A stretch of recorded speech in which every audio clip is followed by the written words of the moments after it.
नमस्कार, मैं डॉक्टर अभिषेक सांबरे आपका मेरे यूट्यूब चैनल पर स्वागत करता हूँ। आज का जो हमारा विषय है वो है कि सरल भाषा में डायबिटीज़ क्या है या क्यों डायबिटीज़ हमको होता है। तो ये जो डायबिटीज़ वर्ड है ये आजकल बहुत फेमस हो गया है। हर किसी को मेरे ख्याल से after the age of 30 diabetes के बारे में तो हर कुछ पता है, या उसने उसके बारे में एक बेसिक जो इन्वेस्टिगेशन है या फिर जो बेसिक ऑब्जर्वेशन या बोलो तो गूगल सर्च सब ने कर रखी है। तो ये डायबिटीज आखिर है क्या? देखिए, डायबिटीज या डायबिटीज को हम लोग डायबिटीज मेलाइटस बोलेंगे, क्योंकि एक डायबिटीज इंसिपिडस नाम की एक दूसरी बीमारी है जिसमें अभी हम लोग इस बार नहीं पढ़ेंगे। हम लोग डायबिटीज मेलाइटस के बारे में सोच रहे हैं। आपके बॉडी में यानी आपके ब्लड में करीब करीब आपके बॉडी में करीब करीब 5 लीटर ब्लड घूम रहा है आपके रक्तवाहिनियों में, या आपका जो ब्लड वेसल्स है उसमें आर्टरी और वेन मिलाकर 5 लीटर से आसपास प्लस माइनस जो भी 0.5 लीटर है, 5 लीटर्स के आसपास ब्लड जो है वो बॉडी में घूम रहा है। अब ये ब्लड जो घूमते रहता है ना, इसका मुख्य काम है ग्लूकोज से रिलेटेड।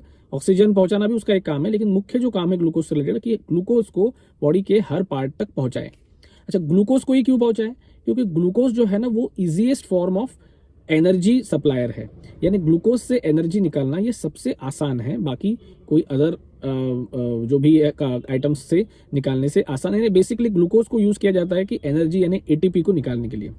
तो इसलिए ये ग्लूकोज हमको बॉडी में हर सेल्स को रिक्वायर्ड है ताकि वो ग्लूकोज वहां जाए और उस सेल को एनर्जी दे और जिंदा रखे। तो इसलिए जरूरी है ग्लूकोज।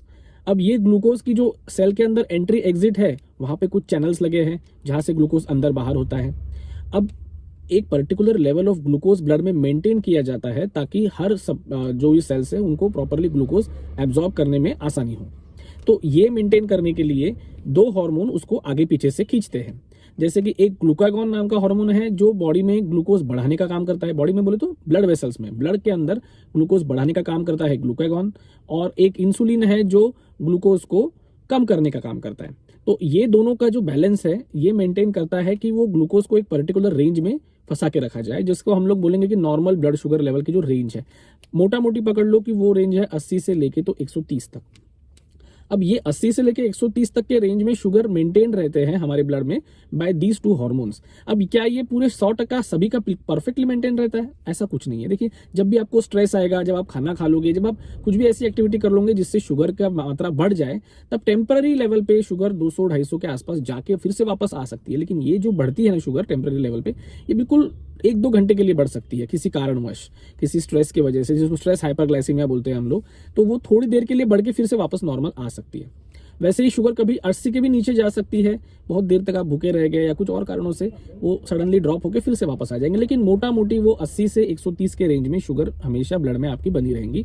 इस रेंज के अंदर ही उसको मेंटेन किया जाएगा। अच्छा, ग्लूकोज ज्यादा हो गया तो वैसे तो कोई नुकसान नहीं होना चाहिए, क्योंकि अगर हम लोगों को ग्लूकोज सभी सेल्स को रिक्वायर्ड है तो मेरे ब्लड में अगर सपोज 130 की मात्रा मेंटेन हो रही है और मेरे बगल वाले के ब्लड में अगर 360 की मात्रा मेंटेन हो रही है, तो आइडियली लॉजिक तो ये बोलता है कि जिसके ब्लड में शुगर की मात्रा ज्यादा है वो ज्यादा एनर्जेटिक रहना चाहिए।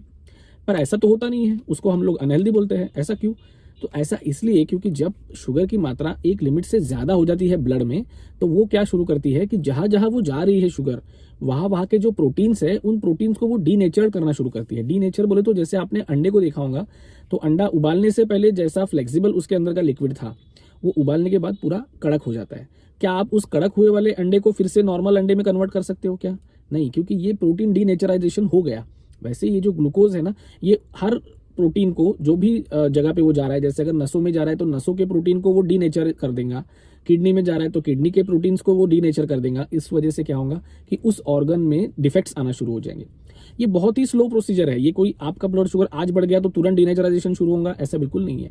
ये बहुत स्लो प्रोसीजर है। ये धीरे धीरे डीनेचराइजेशन हर पार्ट का शुरू हो जाता है। रेटाइना में जाएगा तो रेटाइना का भी डीनेचराइजेशन करना शुरू कर देगा वहां के प्रोटीन का। ये slowly and steadily around 15 to 20 years अगर हाई ब्लड शुगर मेंटेन रहते हैं बॉडी में तो वो डीनेचराइजेशन प्रोटीन्स का करते हैं, ऐसा स्टडी में पता चला है।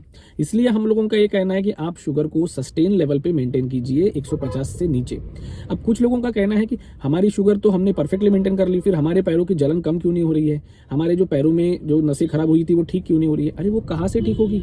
देखिए, आपने 15 साल तक अगर वो प्रोटीन डीनेचर्ड किया हुआ है पैरों के नसों का, और उस प्रोटीन का वजह डिनेचराइजेशन की वजह से वहाँ की नसें पूरी खराब हो चुकी है। तो अब जैसे अंडे को हम लोग फिर से नॉर्मल इसमें नहीं ला सकते, वैसे वो खराब हुए नसों को हम लोग वापस नहीं ला सकते, चाहे अभी आप आपकी शुगर कितनी कम क्यों ना कर लो।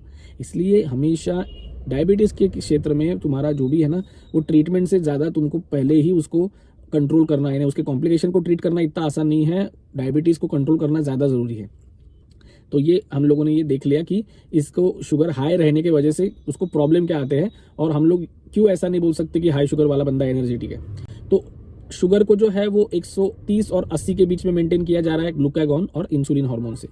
अब होता क्या है कि आपका जो डाइट साइकिल है अगर वो प्रॉपर ना हो, जैसे मैंने लास्ट टाइम भी बताया था, उस वजह से अगर इंसुलिन की जो एक्टिविटी है वो प्रॉपरली नहीं रही, यानी इंसुलिन अगर रेजिस्टेंस डेवलप होना शुरू हो जाए, जो मैंने इसके पहले के वीडियोस में भी समझाया है कि इंसुलिन रेजिस्टेंस होता क्यों है, अगर वो इंसुलिन रेजिस्टेंस डेवलप होना शुरू हो जाए तो इंसुलिन जो है ना वो प्रॉपरली ग्लूकोज को नीचे नहीं कर पाएगा, यानी गिरा नहीं पाएगा, जबकि ग्लूकागॉन तो उसको ऊपर करने के लिए तुला हुआ है। तो ये जो बैलेंस है ना ये ऊपर की तरफ शिफ्ट होने लगेगा, और धीरे धीरे आपकी जो शुगर की वैल्यूज है ना वो 130-80 की रेंज से उठकर ऊपर 150 और 230 के रेंज में चली जाएंगी। कुछ दिनों के बाद रेजिस्टेंस और बढ़ेगा तो वो लेवल और ऊपर चली जाएंगी। ऐसा धीरे धीरे करते हुए आपकी शुगर जो है वो 300-400 के बीच में जाके सेटल हो जाएंगी। उससे ज़्यादा इसलिए नहीं बढ़ पाती क्योंकि फिर यूरिन में से भी ग्लूकोज जाना शुरू हो जाता है, तो वहाँ पे बॉडी उसको खुद ही से उस बढ़े हुए शुगर को कम करने की कोशिश करती है by way of excreting that glucose out of the body by way of urine में से पूरा निकालने की कोशिश कर देती है। तो ये जो पूरा प्रॉब्लम है उस वजह से इस कंडीशन को, जहाँ पे आपकी शुगर सस्टेन लेवल पे ऊपर मेंटेन हो रही है नॉर्मल रेंज के, उसको हम डायबिटीज कहते हैं। तो इस कंडीशन को हम लोग बोलेंगे कि इस पेशेंट को डायबिटीज मेलाइटस अब हो गया है, यानी इसकी जो शुगर्स है वो सस्टेन लेवल पर अब ऊपर रहने लग गई है। तो अब इस कंडीशन में उसको सिम्टम्स क्या आएंगे, क्योंकि वो जो एक्स्ट्रा शुगर है उसको निकालने के लिए यूरिन में से शुगर बाहर निकालनी है, इसलिए उसको ज़्यादा बार यूरिन करनी पड़ेगी। ज़्यादा बार यूरिन करनी पड़ेंगी तो उसकी यूरिन उसको बार बार होने लगेंगी। उसके बाद ये यूरिन करने के लिए उसको ज़्यादा बार पानी पीना पड़ेगा, इसलिए उसको प्यास लगने लगेंगी। अब ये पेशाब में से यूरिन जाने की वजह से उसको ड्रेन लगेगा, थका हुआ लगेगा, इसलिए उसको भूख भी लगेंगी, उसको खाने की इच्छा होने लगेंगी। यानी पॉलीफेजिया, पॉलीडिप्सिया और पॉलीयूरिया, यानी तीनों जो सिम्टम्स हैं वो उस पर्टिकुलर हायर रेंज के शुगर की वजह से उसको होने लगेंगे। ओवरऑल उसकी तबीयत आपको देखने में मिलेगा कि उसका वजन धीरे धीरे घटने लगेगा, वेट लॉस उसमें सिग्निफिकेंट दिखेगा, मसल लॉस दिखेगा, ओवरऑल तबीयत आपको खराब हुई दिखेंगी। उसके बाद कॉम्प्लिकेशंस जब आएंगे तब आएंगे। तो ये हमने आज की वीडियो में जाना कि जो शुगर की मात्रा नॉर्मल लेवल में मेंटेन की जाती है पर्टिकुलर हार्मोन्स, 2 हार्मोन से, उसमें से जब एक हार्मोन यानी इंसुलिन हार्मोन अगर ठीक से काम ना कर पाए, रेजिस्टेंस डेवलप हो जाए, तो उस केस में आपको शुगर के लेवल्स जो है वो धीरे धीरे ऊपर की तरफ शिफ्ट होना शुरू होते हैं। सिमिलरली कुछ केसेस में बाय बर्थ उनका इंसुलिन फॉर्म ही नहीं होता, इंसुलिन रहता ही नहीं है बॉडी में, तो ऑब्वियसली वहाँ तो शुगर शुरुआत से ही बहुत हाई रहती है, उनको बाहर से इंसुलिन सप्लाई करना पड़ता है, इंसुलिन के इंजेक्शंस लेने पड़ते हैं।